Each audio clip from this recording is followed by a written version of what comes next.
Hello दोस्तों, स्वागत है आपका हमारे यूट्यूब चैनल में। तो देखिए, आज मॉडर्न हिस्ट्री से संबंधित ये क्वेश्चन है, तो इनकी जो है डिटेल में चर्चा भी कर लेते हैं, क्वेश्चन के आंसर भी देते हैं। पहला क्वेश्चन है, कौन से यूरोपीय व्यापारी सर्वप्रथम भारत में आए? आंसर कह रहा है डच, पुर्तगाली, फ्रांसीसी और अंग्रेज। तो कौन आए? पुर्तगाली। तो देखिए, पहले तो आप लोग जानिए इनका क्रम आने का, ठीक है। तो सबसे पहली कंपनी जो आई थी यूरोपीय वाणिज्य कंपनी, वो थे पुर्तगाली, ठीक है। और पुर्तगाली जो है कब आए भारत? तो आंसर होगा 1498 ईस्वी में। और कौन आया था? तो आपको याद है, वास्को दा गामा आए थे ना, जो कालीकट के बंदरगाह कपकड़ाबू में उतरे थे, ठीक है। फिर इसके बाद दूसरी कंपनी थी जो भारत आई थी, वो थे डच। कौन थे? और डच कब आए? 1602 ईस्वी में। कब आए? 1602 ईस्वी में, ठीक है। तीसरे नंबर में आए, कौन आए? नहीं भाई, अंग्रेज आए। और अंग्रेज जो है 1608 ईस्वी में आए, ठीक है। और आपको पता है कैप्टन कौन आए थे? हाकिन्स आए थे ना, हेक्टर नामक जहाज से कैप्टन हाकिन जो सूरत बंदरगाह में उतरे थे, ठीक है। फिर इसके बाद जो है चौथी कंपनी थी, वो थे डेनिस। बीच में डेनिस भी याद रखिएगा, डेनिस या डेनमार्क है कि ये लोग आए थे। और इनका आने का क्रम है 1615-16 है, इसमें आए थे। और सबसे बाद में जो कंपनी आई थी वो थे फ्रांसीसी, ठीक है। और फ्रांसीसी लोग जो है भारत में आए थे 1667 में चले थे। और 1668 में इन्होंने पहली फैक्ट्री सूरत में स्थापित की थी, जो फ्रांसिस कैरो के नेतृत्व में आया था। और इन्होंने भी सूरत में फैक्ट्री स्थापित की। तो ये देखो, भारत आगमन का क्रम है इनका। लेकिन यदि स्थापना का क्रम पूछा जाए तो बदल जाएगा, ठीक है। स्थापना के क्रम में क्या हो जाएगा? स्थापना के क्रम में हो जाएगा, पहले कौन सी कंपनी? पुर्तगाली स्थापित हुई, ठीक है। और पुर्तगाली के बाद दूसरे नंबर में हो जाएंगे अंग्रेज। क्या हो जाएंगे? क्योंकि अंग्रेजी ईस्ट इंडिया कंपनी की स्थापना 1600 में हुई थी, ठीक है, लंदन में हुई थी ना। तो ये स्थापना का क्रम बदल जाएगा। और बाकी भी सेम। अब क्या हो जाएंगे? डच हो जाएंगे। और डच के बाद क्या हो जाएंगे? डेनिस हो जाएंगे। और डेनिस के बाद हो जाएंगे फ्रांसीसी, ठीक है। तो ये स्थापना का क्रम है और ये भारत आने का क्रम है इनका, है? तो ये भारत आने का क्रम है, ये याद रखिएगा, ठीक है। आने का क्रम ये हो जाएगा पुर्तगाली, डच, अंग्रेज, डेनिस, फ्रांसीसी। और स्थापना का क्रम हो जाएगा पुर्तगाली, फिर कौन? अंग्रेज हो जाएंगे, फिर डच, फिर डेनिस, फिर फ्रांसीसी हो जाएंगे, ठीक है। अगला क्वेश्चन कह रहा है, फ्रांसीसियों का प्रभुत्व भारत में किस युद्ध के उपरांत समाप्त हो गया? तो वो था वांडी वास का युद्ध। और वांडी वास का युद्ध हुआ था 1760 में। और इसी में जो है अंग्रेजों ने किसको? फ्रांसीसियों को पराजित करके उनके प्रभुत्व को समाप्त। इन्हीं को कर्नाटक युद्ध भी कहते हैं, ठीक है। हाँ, कर्नाटक युद्ध के नाम से भी जाना जाता है।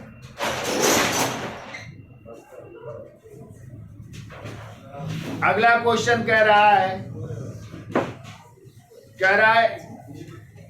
अंग्रेजों के भारत आने का क्या मंतव्य था? तो अंग्रेजों के भारत आने का मंतव्य था व्यापार। क्या था? अंग्रेजों का पहले नारा था, हमें भूभाग नहीं, क्या चाहिए? हम व्यापार करने आए। लेकिन बाद में नारा हो गया था, व्यापार नहीं, हमें भूभाग चाहिए, ठीक है। पहले व्यापार करने के उद्देश्य से आए थे। वे कह रहा है अंग्रेजों ने भारत में अपनी पहली फैक्ट्री कहाँ स्थापित की? हुगली, बंबई, सूरत, मद्रास। तो इसमें हो जाएगा सूरत। और आपको पता है 1613 ईस्वी में, ठीक है, 1613 ईस्वी में अंग्रेजों ने अपनी पहली फैक्ट्री कहाँ पे?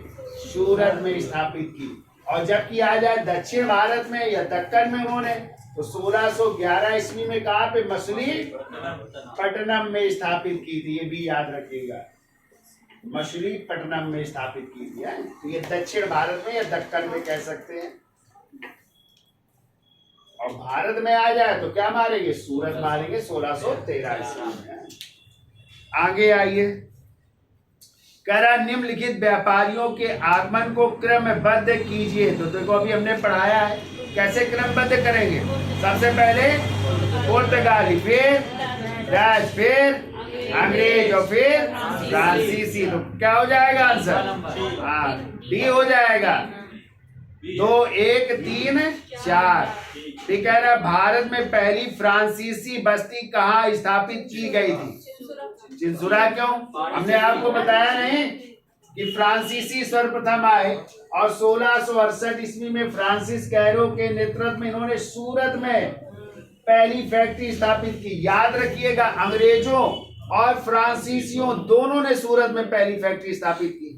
ठीक है, तो सूरत में भी स्थापित कर रहे हैं और अंग्रेज ने भी 1613 में भी क्या बताया? सूरत में। ठीक है, और याद रखिएगा।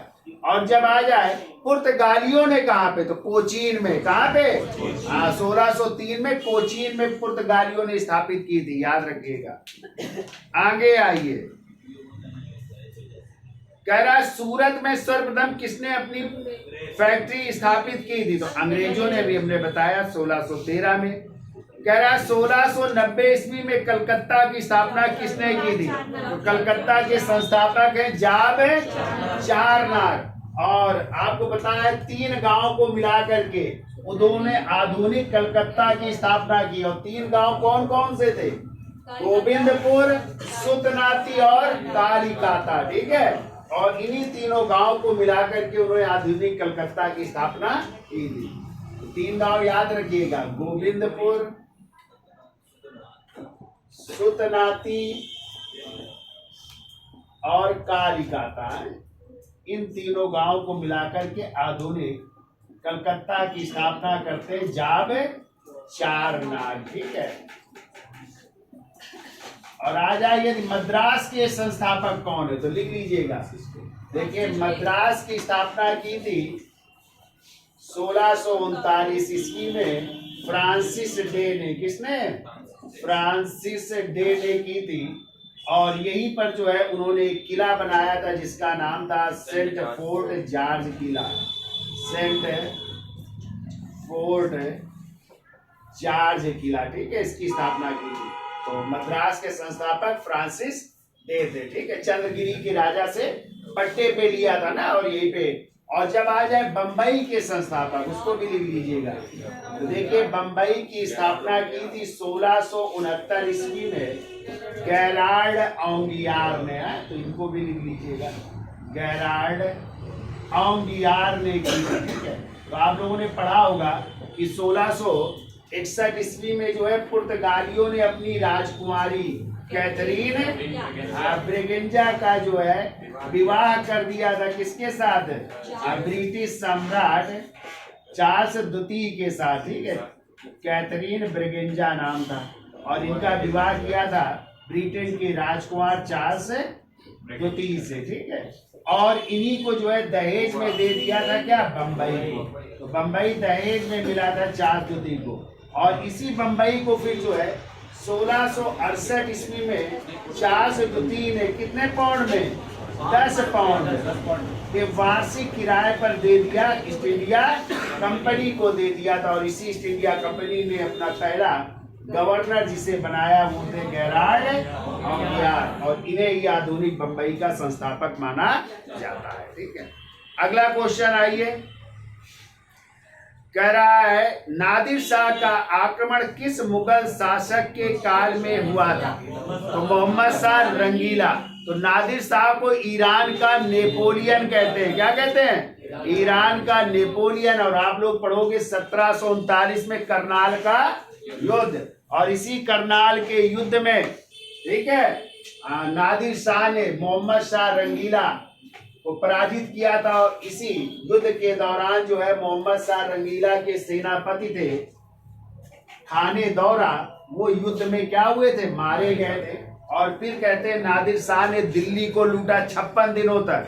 और लूटने के बाद वही ले गया था क्या? कोहिनूर हीरा और शाहजहां का मयूर सिंहासन। दोनों ले जाने वाला कौन था? नादिर शाह। एक क्वेश्चन और आता है कि मयूर सिंहासन या स्वर्ण सिंहासन पर बैठने वाला अंतिम मुगल बादशाह कौन था? तो कौन थे? मोहम्मद शाह रंगीला या रोशन अख्तर। ठीक है, क्योंकि इन्हीं के समय तख्ते ताउस कौन ले जा रहा है? नादिर शाह, तो अंतिम शासक है। ठीक है, आगे आइए। कह रहा नादिर शाह का दिल्ली पर अधिकार हो गया कब? तो इसमें हो जाएगा 20 मार्च 1739 को। कब हो गया था? 20 मार्च 1739 को जो है उसने दिल्ली पर अधिकार कर लिया था, जबकि करनाल का युद्ध फरवरी में लड़ा गया था, फरवरी 1739 में है। हाँ, फिर आइए, कह रहा प्लासी के युद्ध के बाद किसे बंगाल का नवाब बनाया गया? तो मीर जाफर को किसे बनाया गया? हाँ, तो आपको पता है प्लासी का युद्ध कब हुआ था? हाँ, तो प्लासी का युद्ध हुआ था 23 जून 1757 को। तो एक तरफ अंग्रेज थे, दूसरी तरफ कौन थे? बंगाल का नवाब सिराजुद्दौला। कब हुआ था? 23 जून 1757 को। कौन सा युद्ध? प्लासी का युद्ध हुआ था। ठीक है, तो एक तरफ अंग्रेज है, और यदि आ जाए अंग्रेजी सेना का नेतृत्व किसने किया था? तो इसी में थे लॉर्ड क्लाइव। किसने किया था? और जबकि जो है दूसरी तरफ थे बंगाल के नवाब सिराजुद्दौला। सिराजुद्दौला पराजित हो गए थे और मारे गए थे, और इनके बाद जो है अगला नवाब बनाया गया था मीर जाफर को। और मीर जाफर का टाइम है 1757 से लेकर के 1760 ईस्वी। फिर मीर जाफर को हटा करके बना दिया मीर कासिम को। ठीक है, और मीर कासिम का टाइम है 1760 से लेकर के 1763 तक। फिर मीर कासिम को हटाया तो फिर पुनः मीर जाफर को बनाया गया था। ठीक है, फिर मीर जाफर 1763 से 65 तक बने थे। ठीक है, हाँ, और फिर इसके बाद इनका बेटा नजमुद्दौला बना था। ठीक है, तो ये क्रम है बंगाल के नवाबों का, तो ये ध्यान रखिएगा। तो कौन बना था? फिर मीर जाफर बने थे। प्लासी का मैदान है कहाँ पे? किस नदी के किनारे है? हाँ, तो याद रखिएगा किस नदी के किनारे है? भागीरथी नदी के किनारे। और भागीरथी का ही नाम है गंगा। क्या नाम है? जो पश्चिम बंगाल में या बंगाल में इसका नाम हो जाता है भागीरथी है। क्योंकि दो भागों में डिवाइड हो जाती है ना गंगा, एक भागीरथी और एक हुगली, और यही भागीरथी चली जाती है फिर बांग्लादेश, और बांग्लादेश में पद्मा के नाम से जानी जाती है। और उधर जो ब्रह्मपुत्र नदी जब बांग्लादेश में जाती है तो जमुना नाम हो जाता है। तो जमुना और पद्मा जब मिलेंगी तो कौन सी? मेघना बन जाएगी, और वही बंगाल की खाड़ी में गिर जाएगी। ठीक है, आगे आइए। कह रहा है अंग्रेजों से मतभेद होने पर मीर कासिम अपनी राजधानी कहाँ ले गया था? तो मुंगेर। तो ये जो मीर कासिम थे जब अंग्रेजों से जो है तंग आ गए थे, तो अंग्रेजों को तो पहले 3 गांव की जमींदारी दी थी। कौन सी? वर्धमान, मिदनापुर और चढ़गांव की दी थी। मिदनापुर और चढ़गांव। इससे भी अंग्रेज संतुष्ट नहीं हुए, परेशान करते थे मीर कासिम को, तो उन्होंने अपनी राजधानी बदल दी। मुर्शिदाबाद से ले गए कहाँ पे? मुंगेर। तो मुर्शिदाबाद से बना दी मुंगेर, राजधानी बना दी थी। ठीक है, हाँ, और जबकि पहले बंगाल की राजधानी हुआ करती थी ढाका। क्या थी?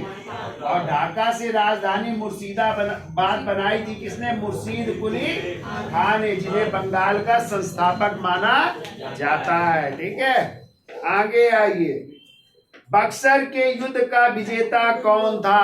तो कैप्टन हेक्टर मुनरो थे। तो देखिए प्लासी के युद्ध के बाद जो है मीर कासिम को जब गद्दी से हटाया गया तो वो भाग करके कहाँ पहुंचा?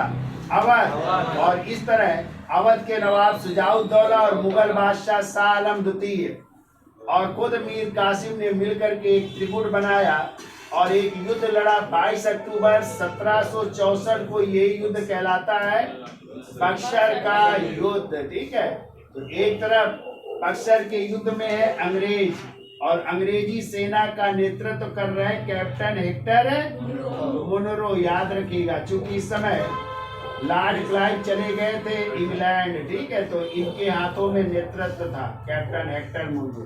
और दूसरी तरफ 3 लोग थे, मुगल बादशाह शाह आलम द्वितीय थे, और दूसरे अवध के नवाब शुजाउद्दौला थे, और तीसरे थे यही बंगाल का पदस्थ नवाब मीर कासिम।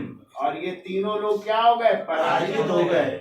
अंत में फिर लॉर्ड क्लाइव आते इंग्लैंड से, और इन दोनों लोगों से यानी शुजाउद्दौला से और शाह आलम द्वितीय से कौन सी संधि की थी? इलाहाबाद की संधियां। एक हुई थी 12 अगस्त 1700 और एक हुई थी 16 अगस्त 1765 को हुई थी, ठीक है। ये 2 संधियां इलाहाबाद की है। तो ये प्रथम संधि थी, ये हुई थी शाह आलम द्वितीय से, और दूसरी हुई थी शुजाउद्दौला से है। आगे आइए, अवध के अंग्रेजी राज में विलय के समय अवध का नवाब कौन था? तो अवध के अंतिम नवाब है वाजिद अली शाह थे, नहीं थे। और आपको पता है अवध को मिलाया गया था कुप्रशासन के आरोप पर। किस आरोप पर? कुप्रशासन का आरोप लगाया गया था। किसकी रिपोर्ट पर? सरकारी रिपोर्ट जेम्स आउटरम की है। सरकारी रिपोर्ट थी जेम्स आउटरम की सरकारी रिपोर्ट के आधार पर, याद रखिएगा, ठीक है। और यदि आ जाए किस गैर सरकारी, तो गैर सरकारी रिपोर्ट थी बिशप हैबर की। तो बिशप हैबर की गैर सरकारी रिपोर्ट के आधार पर इस अवध को कुप्रशासन का आरोप लगा करके, ठीक है, कुप्रशासन का आरोप लगा करके किसके समय? उस समय थे लॉर्ड डलहौजी ने इसको मिला लिया था, ठीक है। और इन्हीं की पत्नी थी बेगम हजरत महल, किसकी? वाजिद अली शाह की थी, ठीक है, वाजिद अली शाह, जिनको अख्तर पिया भी कहते हैं, लिख लीजिएगा। अख्तर पिया के नाम से कविताएं लिखा करते थे, ठीक है। हाँ, तो इनका नाम अख्तर पिया भी है, याद रखिएगा, कई बार आया ये क्वेश्चन है। अख्तर पिया के नाम से कविताएं भी लिखा करते थे वाजिद अली शाह। अब देखो, कह रहा बक्सर के युद्ध में भारतीय संघ में कौन कौन सम्मिलित थे? देखो अभी हमने बताया शाह आलम द्वितीय और शुजाउद्दौला और मीर कासिम, ये लोग जो है इस गुट में शामिल थे। और दूसरी तरफ अंग्रेज, और अंग्रेजी सेना का नेतृत्व किया था कैप्टन हेक्टर मुनरो ने। अब कह रहा है किसके काल में ब्लैक होल की दुर्घटना हुई थी? तो ब्लैक होल की घटना हुई थी, उस समय बंगाल का नवाब था सिराजुद्दौला, और ये ब्लैक होल ट्रेजेडी हुई थी, लिख लो, 20 जून 1756 को हुई थी, ठीक है, 20 जून 1756 को। इसमें जो है सिराजुद्दौला ने 146 व्यक्तियों को एक कोठरी में जो है क्या कर दिया था? बंद कर दिया गया। जब अगले दिन खोली गई 21 जून 1756 को, तो केवल 23 लोग जिंदा बचे थे। कितने लोग? बाकी सब लोग दम घुटने से मर गए थे। तो ये घटना कहलाती ब्लैक होल ट्रेजेडी, अकाल कोठरी की घटना भी कहते हैं इसी को, है काल कोठरी की घटना। और इस घटना में एक व्यक्ति जिंदा भी बच गए थे, उन्हीं का नाम क्या था? जे हालवेल नाम था, ठीक है। और इन्होंने इस घटना का उल्लेख किया अपनी पुस्तक द लाइफ ऑफ वंडर में। किसमें? हाँ, उसमें इसका उल्लेख किया। तो वो भी बच गए थे, ये जे हालवेल भी बच गए थे। आगे आइए, किस मुगल सूबेदार ने दक्षिण में शिवाजी को पराजित किया था? तो राजा जय सिंह ने। कब? तो 22 जून 1665 को पुरंदर की संधि हुई थी। तो संधि करनी पड़ी थी शिवाजी को 1665 को। कौन सी संधि? पुरंदर की संधि हुई थी। और शिवाजी को अपने 35 किलो में से 23 किले देने पड़े थे, ठीक है। तो ये संधि किसके किसके बीच हुई? शिवाजी और औरंगजेब के सेनापति बनकर के आए थे जय सिंह के बीच हुई थी, ठीक है। और फिर जो है मुगलों ने बदले में जो है 5000 का मनसब इनके पुत्र किसको दिया था? संभाजी को दिया था, ठीक है। आगे कह रहा है शिवाजी की मृत्यु तथा राज्याभिषेक कहाँ हुआ? तो रायगढ़ में हुआ था। तो देखिए शिवाजी का राज्याभिषेक कब हुआ था? 1674 में। कब हुआ था? हाँ, तो देखिए शिवाजी का राज्याभिषेक याद रखिएगा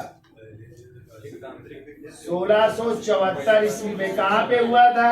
रायगढ़, राजधानी थी ना मराठों की। और ध्यान रखिएगा पहली बार राज्याभिषेक काशी के पंडित द्वारा हुआ। काशी के पंडित थे विश्वेश्वर भट्ट या गंग भट्ट है, विश्वेश्वर भट्ट या गंग भट्ट। लेकिन क्या हुआ कि कुछ दिन बाद या 13वें दिन ही माँ किसका, जीजाबाई का देहांत हो गया। तो इसको इन्होंने अपशगुन माना। तो फिर दोबारा जो है इन्होंने एक तांत्रिक द्वारा अपना राज्याभिषेक करवाया और उस तांत्रिक का नाम था निश्चलपुरी गोसाई नामक तांत्रिक द्वारा अपना राज्याभिषेक करवा रहे। ठीक है, तो 2 बार इस तरह शिवाजी ने अपना राज्याभिषेक करवाया। ठीक है, रायगढ़ में है और यहीं पे मृत्यु हुई थी फिर। आगे आइए, मृत्यु तथा राज्याभिषेक दोनों क्या हो जाएंगे? रायगढ़ हो जाएंगे। अगला क्वेश्चन है चौथ क्या था? तो चौथ था मराठों द्वारा लिया जाने वाला कर, जो 1/4 भाग लिया जाता था। कितना? ये कह रहा हिंदू पद पातशाही किसका आदर्श था? तो बाजीराव प्रथम का। किसका था? बाजीराव प्रथम, जो किसके बेटे थे? बालाजी विश्वनाथ के बेटे थे, जो 1720 से 40 तक रहते हैं पेशवा। किसके? साहू जी के पेशवा। और इन्होंने ही मराठा पताका को कृष्णा से लेकर के अटक तक फहरा दिया था। ठीक है, और इन्हीं का संबंध एक बेगम मस्तानी बेगम। तो आप लोगों ने फिल्म देखी बाजीराव मस्तानी, यही थी मस्तानी बेगम, बाजीराव प्रथम। ठीक है, आगे आइए, हिंदू धर्मोद्धारक किसका आदर्श था? तो शिवाजी का आदर्श था। ठीक है, कह रहा निम्नलिखित में शिवाजी पर सबसे अधिक प्रभाव किसका था? तो उनकी माँ जीजाबाई का था प्रभाव। ठीक है, शिवाजी द्वारा स्थापित राज्य की आय का मुख्य स्रोत क्या था? चौथ। क्या था? चौथ था। सरदेशमुखी तो सरदारों से लिया जाता था। ठीक है, अगला क्वेश्चन कह रहा है पानीपत के तृतीय युद्ध में कौन सा मुस्लिम सेनानी मराठों की ओर से युद्ध में मारा गया था? तो पहले तो याद रखिएगा पानीपत का तृतीय युद्ध कब हुआ? देखो पानीपत का तृतीय युद्ध 14 जनवरी 1761 को हुआ था। ठीक है, 14 जनवरी 1761। किसके किसके बीच? तो मराठों और अफगानों के बीच कह सकते हैं, या मराठों और अहमद शाह अब्दाली। तो अहमद शाह अब्दाली अफगान था। ठीक है, अहमद शाह अब्दाली जो नादिर शाह का सेनापति भी था। ठीक है, नादिर शाह की मृत्यु हो गई थी तो ये शासक बन गया था ईरान का। अब देखो इस समय मराठों में जो है पेशवा जो है, इस समय जब ये पानीपत का युद्ध हुआ था तो थे बालाजी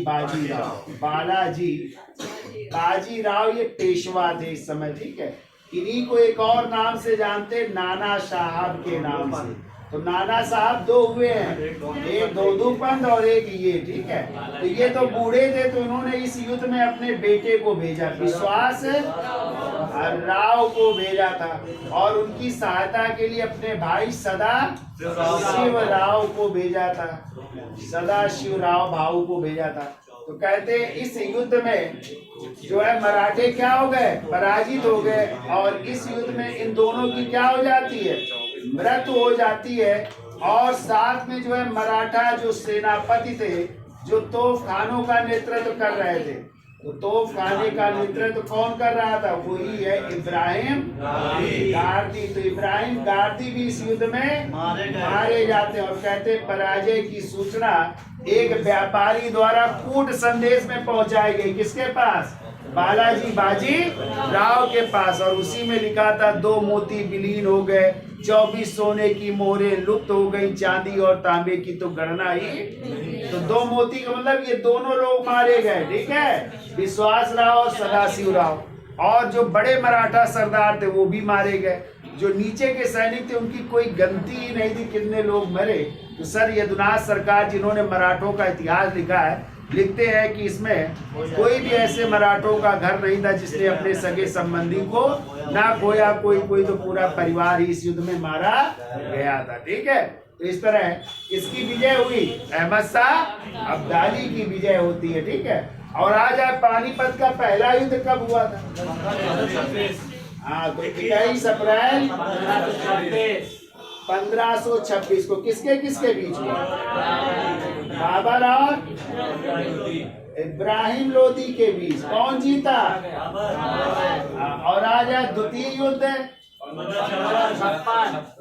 5 नवंबर 1556 को किसके किसके बीच? अकबर और हेमू के बीच हुआ था। तो इसमें अकबर की विजय हुई थी, हेमू की आंख में तीर लग गई थी और वो पराजित हुआ था। तो ये भी युद्ध याद रखिएगा, पानीपत का पहला और दूसरा। आगे आइए भाई, मराठों का सर देशमुखी क्या था? तो हमने बताया ना, जो मराठा और सरदार होते थे जिन्हें देशमुख कहते थे, तो देशमुखों पर लगाया जाने वाला कर था। ठीक है, ये आंसर हो जाएगा। कह रहा किन दो स्थानों के बीच सर्वप्रथम रेलवे मार्ग का निर्माण हुआ था? तो कलकत्ता से रानीगंज के बीच हुआ था। और ट्रेन कब चली थी? तो 1853 में मुंबई से ठाणे के बीच चली थी, मुंबई से ठाणे के बीच। और ये पटरी बिछी थी जो है कलकत्ता एवं रानीगंज के बीच। अगला क्वेश्चन कह भी रहा है कि भारत में सर्वप्रथम रेलगाड़ी चली किसके काल में? लॉर्ड डलहौजी के शासनकाल में, मुंबई से ठाणे के बीच ना। आगे आइए, भारत में विदेशी पूंजी निवेश का प्रारंभ निम्नलिखित में किस उद्योग से हुआ था? तो रेलवे नहीं, जूट, कोयला, जलयान, तो रेलवे उद्योग में हुआ था। ठीक है, कह रहा है किस क्षेत्र में महारवाड़ी प्रथा लागू की गई थी? पंजाब में। और महारवाड़ी के जनक माने जाते हाल्ट मैकेंजी। लिख लेना, हाल्ट मैकेंजी। तो 3 प्रणाली है, ध्यान रखिएगा। पहली है स्थायी बंदोबस्त, और स्थायी बंदोबस्त को शुरू किया था किसने? लॉर्ड कॉर्नवालिस से। दूसरी है रैयतवाड़ी, और रैयतवाड़ी व्यवस्था को शुरू किया था कैप्टन रीड और थॉमस मुनरो ने शुरू किया था। और तीसरी है महारवाड़ी, तो उसको याद रखिएगा, हाल्ट मैकेंजी। लेकिन उत्तर बाद में पूछा जाए महारवाड़ी व्यवस्था को लागू करने का, तो जेम्स टॉमसन और विलियम बर्ड को दिया जाता है। ठीक है, ये भी याद रखिए। हाँ, अब देखो अगला क्वेश्चन कह रहा है, तो इसमें पंजाब क्षेत्र हो जाएगा। क्या हो जाएगा? हाँ, पंजाब में लागू हुई थी। भी कह रहा है रैयतवाड़ी व्यवस्था कहाँ पे लागू हुई थी? तो मद्रास एवं बंबई में लागू हुई थी रैयतवाड़ी व्यवस्था। ठीक है, भी कह रहा है बंगाल के दोहरे शासन का अंत किसने किया? तो वारेन हेस्टिंग्स ने 1772 में। और द्वैत शासन लगाया था किसने? लॉर्ड क्लाइव ने 1765 में है, दीवानी और निजामत। ठीक है, और समाप्त किसने किया? वारेन हेस्टिंग्स ने समाप्त किया था। ठीक है, कह रहा है कानपुर में विद्रोहियों ने 1857 का विद्रोह कहाँ से प्रारंभ हुआ था? तो इसमें कह रहा है लखनऊ, दिल्ली, मेरठ, कानपुर। तो ये हो जाएगा मेरठ। 10 मई 1857 को शुरू हुआ था।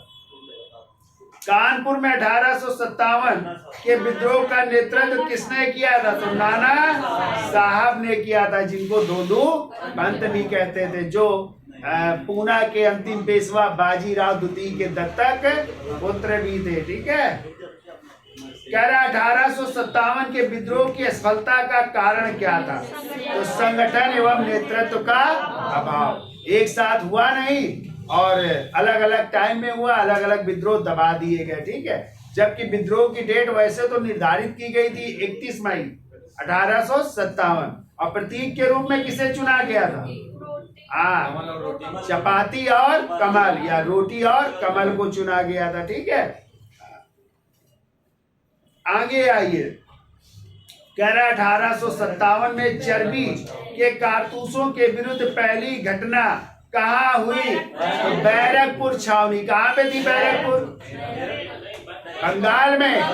ठीक है, और वहीं के तो सिपाही थे मंगल पांडे, जो गाजीपुर के रहने वाले थे। तो उन्होंने 29 मार्च 1857 को किसकी, जनरल ह्यूसन और लेफ्टिनेंट बाग की गोली मारकर हत्या का। इसका कारण था चर्बी लगे हुए कारतूसों के प्रयोग को मना करना, ठीक है। और तभी इनको पकड़ा गया और फिर 8 अप्रैल 1857 को मंगल पांडे को क्या दे दी गई, फांसी की सजा दे दी गई थी, ठीक है। आगे आइए, कह रहा 1857 के विद्रोह का तात्कालिक कारण क्या था, तो कारतूसों में चर्बी लगाए जाने की अफवाह। तो पहले चलती थी राइफल ब्राउन बैस, और ब्राउन बैस के स्थान पर आ गई नई राइफल एनफील्ड। और कहते हैं उस राइफल पर जो है गोली लगाने से पहले उसको मुंह से काटना पड़ता था कारतूस को, ठीक है। तो उसमें अफवाह फैल गई कि इसमें गाय और सुअर की चर्बी, तो इससे मना कर दिया था इन लोगों ने, ठीक है। आगे आई 1857 में झांसी के विद्रोह को किसने दबाया, तो जनरल ह्यूरोज ने दबाया था, और रानी लक्ष्मीबाई वीर गति को प्राप्त हुई थी, ठीक है। कह रहा कौन सा जोड़ा सही नहीं है, कुंवर सिंह उत्तर प्रदेश कह रहा है गलत है। कुंवर सिंह थे बिहार, जगदीशपुर आ रहा है, वहां से नेतृत्व किया था। तत्ता टोपे मध्य भारत से, तत्ता टोपे का असली नाम था रामचंद्र पांडुरंग। और यही ध्यान रखिएगा नाना साहब के कमांडर इन चीफ भी थे। क्या थे ये, नाना साहब के कमांडर इन चीफ भी थे, हैं? अगला क्वेश्चन कह रहा मोपला विद्रोह कहाँ हुआ था, केरल के मालाबार तट में। कब, 1921 में अली मुसलियार के नेतृत्व में, लिख लेना 1921 अली मुसलियार के नेतृत्व में हुआ था। अगला क्वेश्चन कह रहा है सन्यासी विद्रोह किस उपन्यास का मुख्य कथानक है, आनंद मठ, जो बंकिम चंद्र चटर्जी की पुस्तक है ना, उसमें सन्यासी विद्रोह का उल्लेख मिलता है। आगे आइए, कह रहा है संथाल विद्रोह 1856-57 में कहा हुआ था, तो छोटा नागपुर में। अब आ जाए किसके नेतृत्व में हुआ था, तो सिद्धू और कानू के नेतृत्व में, लिख लेना संथाल विद्रोह सिद्धू प्लस कानू, 4 भाई थे, चांद और भैरव भी थे, चांद प्लस भैरव, इन 2 भाइयों को ज्यादा आता है, सिद्धू और कानू। कब हुआ था, 1856 और 57 में हुआ था, ठीक है। ऐसे मुंडा विद्रोह भी आ जाता है बहुत ज्यादा। मुंडा विद्रोह हुआ था 1899 और 1900, और ये हुआ था बिरसा मुंडा के नेतृत्व में हुआ था, ठीक है। आगे आइए, देखो मिलान करना है भाई, खोंड विद्रोह, तो खोंड हो जाएगा 1846। भी कह रहा है संथाल विद्रोह, अभी हमने पढ़ाया, कब हो जाएगा 1855 है। फिर हो जाएगा कोल विद्रोह 1831, और मुंडा विद्रोह 1899। कौन सा मिला, कोई नहीं मिल रहा है, तो इसको मिला लीजिए, है ये आंसर गलत कह रहा है सब, ठीक है। चलिए तो मिला लेना जो अपने बताई डेट है। कह रहा सिद्धू और कानू ने किस आंदोलन का नेतृत्व किया था, तो अभी हमने बताया संथाल विद्रोह का नेतृत्व किया था। कह रहा वह कौन सा लेखक था जिसने 1857 के विद्रोह को स्वतंत्रता का प्रथम युद्ध कहा, तो डी सावरकर ने अपनी पुस्तक first war of Indian independence में इसे भारत का प्रथम स्वतंत्रता संग्राम कहा है। आगे आइए, किस अधिनियम द्वारा ईस्ट इंडिया कंपनी के भारत के व्यापारिक एकाधिकार को समाप्त किया गया, तो आंसर हो जाएगा 1813 का चार्टर एक्ट।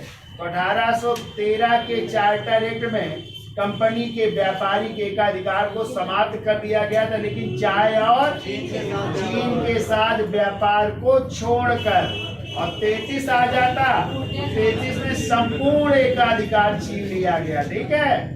संपूर्ण एकाधिकार समाप्त कर दिया गया, यानी चाय और चीन के भी एकाधिकार को समाप्त कर दिया गया ईस्ट इंडिया कंपनी से, ठीक है। अब कोई भी व्यापारी आकर के व्यापार कर सकता था।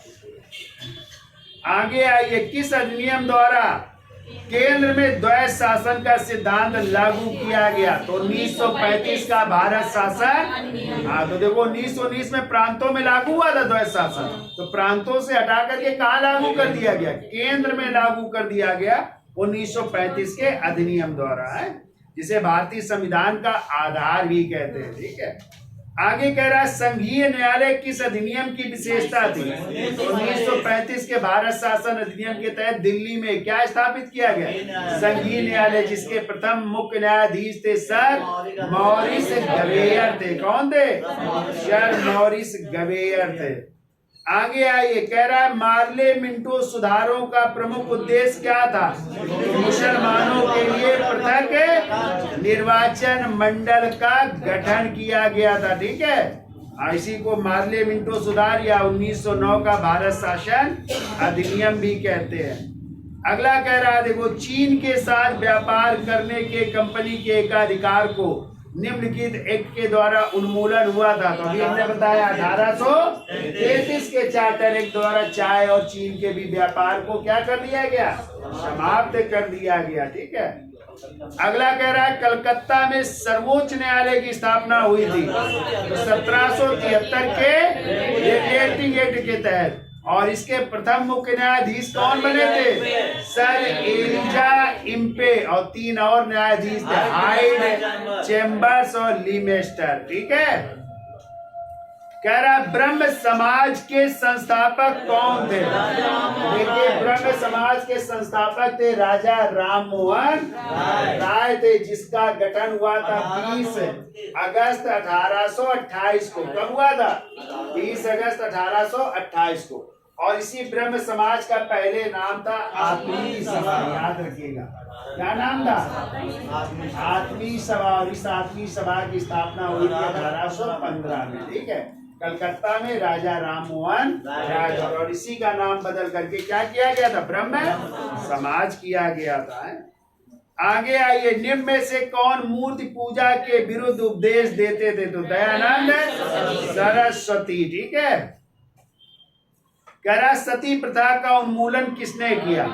तो सती प्रथा का उन्मूलन किया था उस समय गवर्नर जनरल थे लॉर्ड विलियम बेंटिंग। तो याद रखिएगा, सती प्रथा का उन्मूलन बंगाल नियम 17 के तहत, बंगाल नियम आया था और वो नियम था 17 के तहत। किसके प्रयासों से?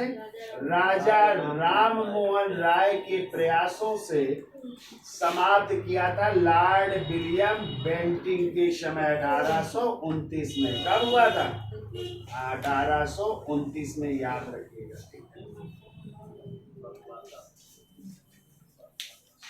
आगे आइए, कह रहा शारदा अधिनियम किससे संबंधित था? तो शारदा अधिनियम था भारतीय विवाह प्रथा। तो अजमेर के रहने वाले जिनका नाम था हर विलास शारदा, क्या नाम था? और 1929 में एक आया था। कब आया था? और इसमें जो है विवाह की आयु लड़कों के 18 वर्ष और लड़कियों की 14 वर्ष की गई थी। लिख लीजिएगा, लड़कों की 18 और लड़कियों की 14 वर्ष निर्धारित की गई थी 1929 में। तो देखिए, कह रहा शारदा अधिनियम ने क्या प्रावधान किया गया? तो विवाह की आयु को बढ़ाया गया था। ठीक है, कह रहा यंग बंगाल आंदोलन के प्रमुख नेता कौन थे? हेनरी विवियन डेरेजियो थे। बहुत पूछा जाता है यंग बंगाल आंदोलन के नेता। तो Henry Vivian Derozio. Theosophical society का अंतरराष्ट्रीय मुख्यालय कहाँ था? तो अडयार। कहाँ पे था? अडयार मद्रास में था। तो जान लो कब हुई थी थियोसोफिकल सोसाइटी की स्थापना? 2 मई। थियोसोफिकल सोसाइटी की स्थापना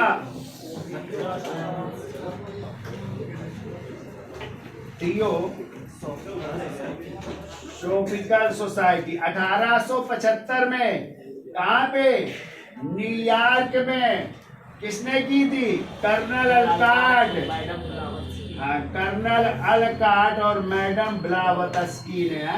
पूरा नाम था हेलेना पेट्रोना ब्लावत्स्की है, तो ब्लावत्स्की इन्होंने की थी। और इसका भी अंतरराष्ट्रीय मुख्यालय यदि आ जाए कहाँ पे बनाया गया, तो अंतरराष्ट्रीय इसका मुख्यालय था अडयार, और अडयार कहाँ पे है, मद्रास।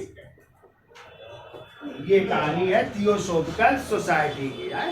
तो स्थापना की थी कर्नल अलकाट, और कहाँ पे, न्यूयॉर्क। आगे आइए, बंगाल में तत्वबोधनी सभा की स्थापना किसने की थी, तो देवेंद्र नाथ टैगोर ने की थी, ठीक है, जो द्वारका नाथ टैगोर के बेटे थे, ठीक है। कह रहा किस धार्मिक सुधार आंदोलन ने भारतीयों के लिए कहा है का नारा दिया था, तो आर्य समाज ने कहा था। कि दयानंद सरस्वती पहले व्यक्ति थे जिन्होंने कहा था भारत भारतीयों के लिए है, ठीक है। ठीक कह रहा 1861 में आगरा में राधा स्वामी सत्संग की स्थापना किसने की थी, तो स्वामी शिवदयाल साहिब ने, ठीक है, उन्होंने की थी जो है, या शिवदयाल सिंह ने की थी, ठीक है। कह रहा किसे भारत का मार्टिन लूथर कहा जाता है, तो दयानंद सरस्वती को भारत का मार्टिन लूथर भी कहा जाता है। निम्न में से किसे 9 दिन के प्रातः का तारा कहा जाता है, इसमें हो जाएंगे राजा राम मोहन राय।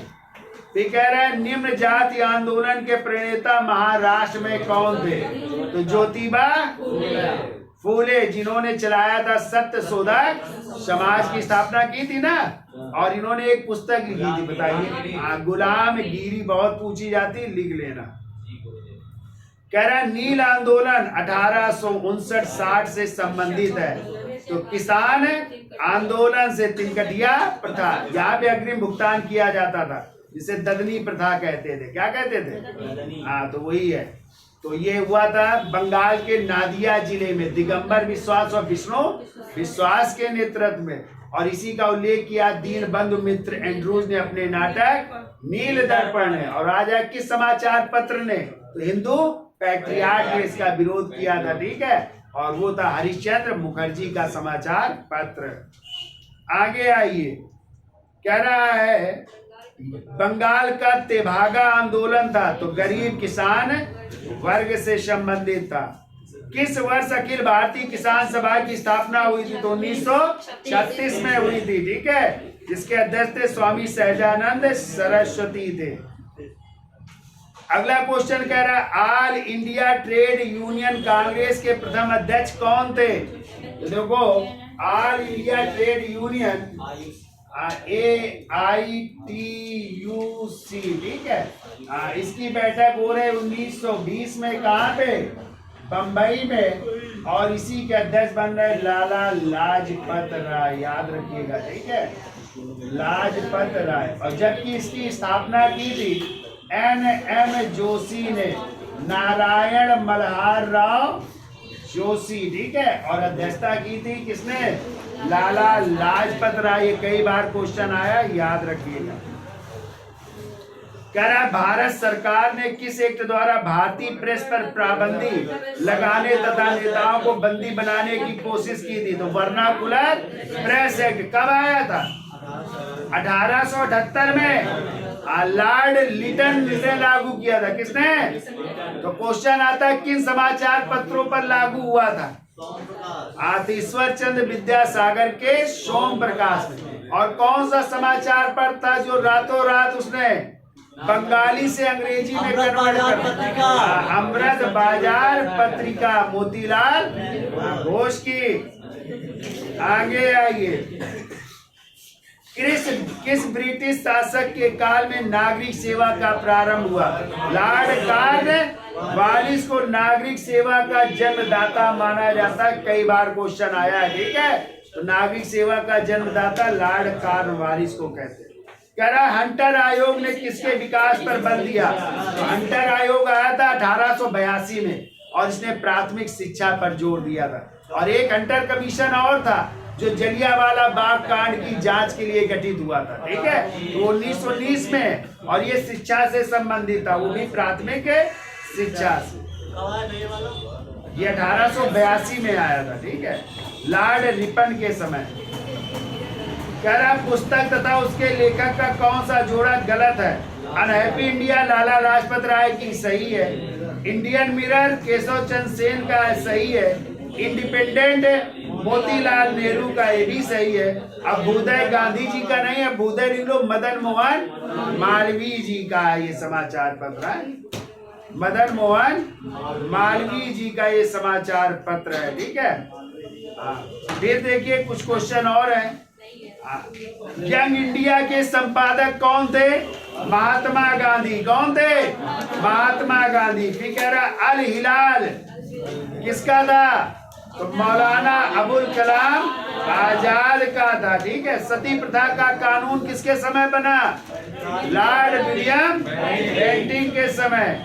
भी कह रहा है किस ब्रिटिश शासक के समय सर्वाधिक देसी राज ब्रिटिश राज्य में मिलाए गए? तो लॉर्ड डलहौजी की हड़प नीति थी ना, सतारा, संबलपुर, जयपुर, बघाट। फिर है बहिष्कृत भारत पत्रिका किसकी थी? तो भीमराव अम्बेडकर की थी बहिष्कृत भारत, ठीक है। स्वतंत्र भारत के प्रथम गवर्नर जनरल लॉर्ड माउंटबेटन थे। लॉर्ड मैकाले का संबंध है कानून संहिता से, विधि संहिता से, ठीक है। विधवा पुनर्विवाह अधिनियम किस गवर्नर जनरल के काल में पारित हुआ? लॉर्ड कैनिंग के समय 1856 में, ठीक है। भारतीयों द्वारा अंग्रेजी में प्रकाशित पहला समाचार पत्र था हिंदू पैट्रियट। कौन था? एक वर्ष में स्वराज का नारा किस आंदोलन में दिया था गांधी जी ने?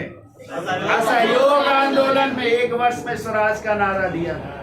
होम रूल लीग आंदोलन का उद्देश्य था स्वशासन की मांग को लोकप्रिय बनाना। किसे भारतीय शांति का जन्मदाता कहा जाता है? बाल गंगाधर। और किसने कहा था? वैलेंटाइन रोल ने कहा था। गदर पार्टी की स्थापना किस देश में हुई थी? सैन फ्रांसिस्को अमेरिका में। सोवन सिंह भाकना और लाला। कह रहा है कि कांग्रेस के एकमात्र प्रतिनिधि की हैसियत से गांधी जी किस गोलमेज सम्मेलन में गए थे? द्वितीय गोलमेज सम्मेलन में। कहाँ से गए थे? यस राजपुताना। मीटिंग कहाँ पे हुई थी? सेंट जेम्स पैलेस में। और ठहरे थे किंग्सले पैलेस। हरिजन सेवक संघ की स्थापना किसने की थी? महात्मा। और जलियांवाला बाग कांड के लिए कौन उत्तरदायी था? जनरल डायर है। दोनों डायर थे। बताओ खिलाफत आंदोलन का संबंध किन दो नेताओं से है? अली बंधु, शौकत अली और मोहम्मद अली से है। माई एक्सपेरिमेंट ट्रुथ के लेकर गांधी जी की आत्मकथा है जिसको उन्होंने गुजराती भाषा में लिखा था। पूर्ण स्वराज का प्रस्ताव कब पारित हुआ? 1929 कांग्रेस के लाहौर, जिसके अध्यक्ष थे पंडित जवाहरलाल नेहरू। बताओ वंदे मातरम किसने लिखा? बंकिम चंद्र। कांग्रेस के प्रथम अध्यक्ष कौन थे? रमेश चंद्र बनर्जी, जिसकी बैठक हुई थी 1885 में बम्बई में गोकुलदास तेजपाल। चौरी चौरा कहाँ पे है? गोरखपुर में। तो 4 फरवरी 1922 गोरखपुर में चौरी स्टेशन में आग लगा दी थी ना, पुलिस स्टेशन। कितने जवान मर गए थे? 21 सिपाही और एक दरोगा सहित 22 पुलिसकर्मी जिंदा जल करके मर गए। बताओ साइमन कमीशन का विरुद्ध लाठीचार्ज से किस नेता की मृत्यु हुई? लाला लाजपत राय की। और भारत में मुसलमानों के लिए पृथक निर्वाचन पद्धति का सूत्रपात 1919 के पार्लियामेंटो सुधार अधिनियम के तहत, ठीक है। 9 में 1909 पार्लियामेंटो सुधार अधिनियम। तो इस तरह ये हिस्ट्री के क्वेश्चन थे। वीडियो अच्छा लगा होगा, लाइक करिए, शेयर करिए और सब्सक्राइब भी करिए। धन्यवाद।